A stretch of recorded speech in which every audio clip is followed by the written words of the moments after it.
सास का घूंघट पार्ट 2। पिछले अंक में हमने देखा कि देविका अपने ससुराल में हर गलत बात का विरोध करती, तो उसकी वजह से देविका पर उसके ससुराल वाले बहुत अत्याचार करने लगे। एक दिन देविका ने सचिन से कहा, सचिन, मैं तुम्हारे घर में नहीं रह सकती, तुम मुझे आज ही मेरे घर शहर भेज दो, मैं अपने मम्मी पापा के पास रहूंगी। क्यों देविका, तुम शहर क्यों जाना चाहती हो? यहाँ तुम्हें किस बात की परेशानी है?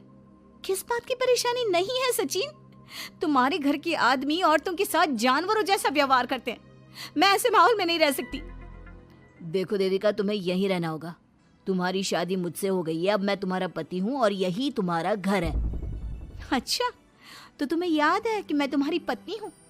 जब तुम्हारे पिताजी और चाचा जी मुझे एक एक हफ्ते के लिए कमरे में बंद कर देते हैं, तब तुम्हें क्यों याद नहीं आता कि जो औरत कमरे में बंद है वो तुम्हारी पत्नी है? जब तुम्हारे जीजाजी और भाई मुझसे बदतमीजी से बात करते हैं, मुझे खाने के लिए कुछ नहीं देते, तब भी तुम्हें याद नहीं आता कि मैं तुम्हारी पत्नी हूँ? देखो देविका, तुम बेकार की बातें मत करो। तुम यहाँ ढंग से रहोगी, सबकी बात मानोगी, तो कोई तुम्हें कुछ नहीं कहेगा।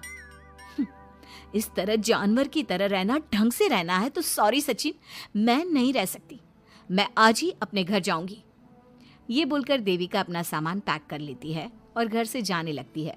सचिन भी उसके पीछे पीछे चलता है और उसे समझाने की कोशिश करता है। जब ये सब जोगिंदर ने देखा तो बोल पड़ा, बहू, यह सब क्या हो रहा है? कहाँ जा रही हो? सचिन, बताओ अपने पिताजी को कि कहाँ जा रही हूँ मैं। तुम्हें शर्म नहीं आती अपने पति का नाम लेते हुए?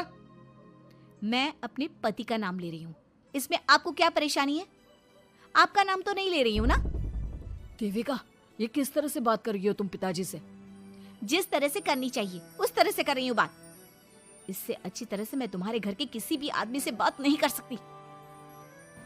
तीनों की बात सुनकर घर के बाकी लोग भी वहां आ जाते हैं। तभी जोगिंदर कहता है, हमारे घर की औरतें अपने मर्दों का नाम नहीं लेती। तुम्हारे शहर में होता होगा, लेकिन हमारे यहाँ पर ऐसा कुछ नहीं होता। बहू, सचिन तुम्हारा पति है, तुम उसका नाम मत लिया करो। तुम अपने पति का नाम लेने की जगह ए जी, ओ जी, सुनो जी कहा करो। पति ना परमेश्वर होता है। तो परमेश्वर का तो हम नाम लेते हैं। क्यों माँ जी, क्या आप अपने इष्ट देव का नाम नहीं लेती? माँ जी, ये सब इन पुरुषों के बनाए तौर तरीके हैं, औरतों को दबाने के लिए। ये बेशर्म लड़की ऐसा नहीं सुधरेगी। ये हमारे घर की औरतों को भड़का रही है। सचिन, तुम इसे चुप कराओगे या फिर मैं करूं? नहीं नहीं पिताजी, मैं अभी समझा देता हूँ। चलो देविका अंदर, और कितना तमाशा बनाओगी मेरा। सचिन, मैं अंदर नहीं बाहर जाऊंगी, अब मैं यहाँ नहीं रह सकती। देविका की बात सुनकर महेंद्र कहता है, भाई साहब, ये लड़की इस घर से और गांव से बाहर ना जानी चाहिए, नहीं तो हमारे घर और गांव की औरतें भी ऐसी ही हरकतें करेंगी। वो भी मर्दों के खिलाफ बगावत करेंगी। और मैं भी देखती हूँ कि मुझे घर से बाहर जाने से कौन रोकता है। बहू, इनसे बहस करने का कोई फायदा नहीं, तुम अंदर चलो। इस गांव के मर्दों के अंदर बहुत अहंकार भरा हुआ है। देविका किसी की बात नहीं सुनती और अपना सामान उठाकर घर से बाहर जाने लगती है। तभी वहां मोहन और कल्याण आते हैं। कल्याण देविका के हाथ में से उसका सूटकेस छीन लेता है और मोहन देविका को जोरदार थप्पड़ मारता है। देविका का सर दीवार में लगता है और वो बेहोश हो जाती है। देविका, देविका तुम ठीक तो हो? भैया, आपकी हिम्मत कैसे हुई मेरी पत्नी पर हाथ उठाने की? सचिन, तुम जल्दी से देविका भाभी को अंदर कमरे में ले जाओ, मैं अभी वैद्य जी को लेकर आती हूँ। वीना जल्दी से वैद्य जी को लेकर आती है। वैद्य जी थोड़ी देर तक देविका की जांच करते हैं और कहते हैं, मुबारक हो आप सबको, आपकी बहू माँ बनने वाली है।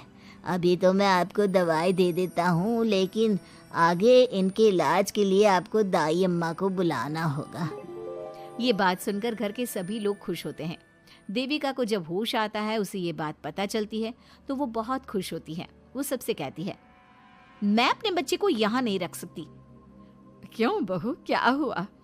अब तुम ये सब बातें मत सोचो, तुम्हें आराम करना चाहिए। नहीं माँ जी, आप नहीं समझ रही।